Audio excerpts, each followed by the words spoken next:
คือเป็นบริเวณผาหยาดบ้านนาอ่างตำบลนาตาลอำเภอตะงอยนี่คือผาหยาดได้นี่แล้วก็ทำผาหยาดขมงนี่แหละนี่ผู้ข้าปัตตคามผสมมื้อนี้มาบริเวณทำผาหยาดบ้านนาอ่างตำบลนาตาล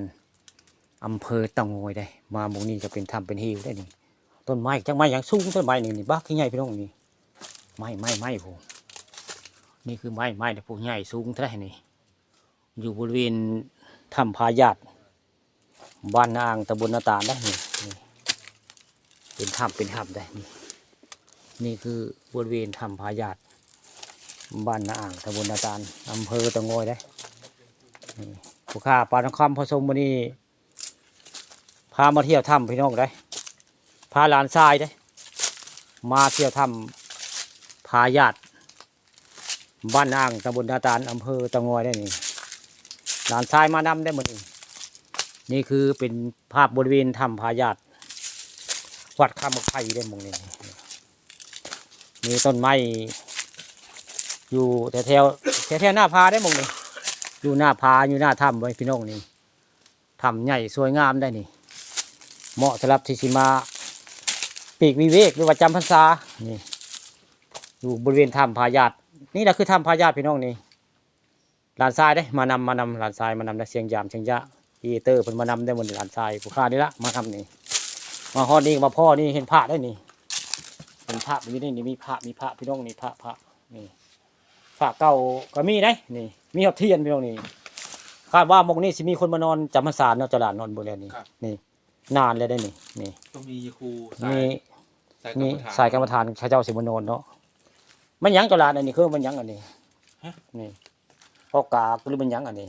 คนโทรบ่ลุงบ่เข้าใจคล้ายๆคนโทรคล้ายๆกระโตะวันใดวันหนึ่งอันนี้ฮะมีผ้าเข่าควายได้ผู้เข่าควายแต่มีผ้าได้พี่มือแท้ๆนี่ไผ่เท่เอามาไว้นี่เนาะนี่ก็มีผ้าหินผ้าดินได้นี่ผ้าดินก็มีได้นี่ข้าว่านานมาแล้วสิมีโยคูซามานอนจำพรรษาเนี่ยสินานหลายปีนอนยามเนาะลุงคิดว่าได้นี่อันนี้ก็ผ้าได้นี่โมเมนต์อื่นนี่ดินนี่เป็นผ้าไม้ได้นี่เนาะเจ้าหลานนี่ผ้าไม้ลุงว่านี่อันนี้ก็นี่เจ้าหลานนี่ผ้าไม้ได้นี่ผ้าของที่เก่าได้นี่ผ้าที่เก่าพี่น้องกันนี่ผ้ามีตั้งนานที่นี่ผ้าไม้จนโอบแล้วนี่ผ้าที่เก่าน่ะผ้าไม้จนดินโอบนี่นู่นนี่แหละผ้าไม้พี่น้องนี่ดินโอบนะอยู่บริเวณ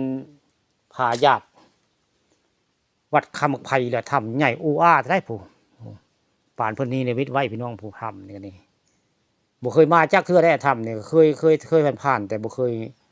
มาภาพในถ้ำนี่มาให้เบิ่งแต่ตะกี้นี่ข้าเจ้าว่าแทนนี้มันเป็นถ้ำสหายหรือว่าคอมมิวนิสต์แต่ตะกี้นี่ประวัติไอ้หม่องนี้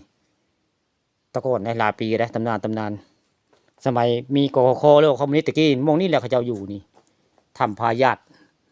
บ้านอ่างตำบลนาตาลล่ะนี่ผู้ข้าปาฐคำมาชม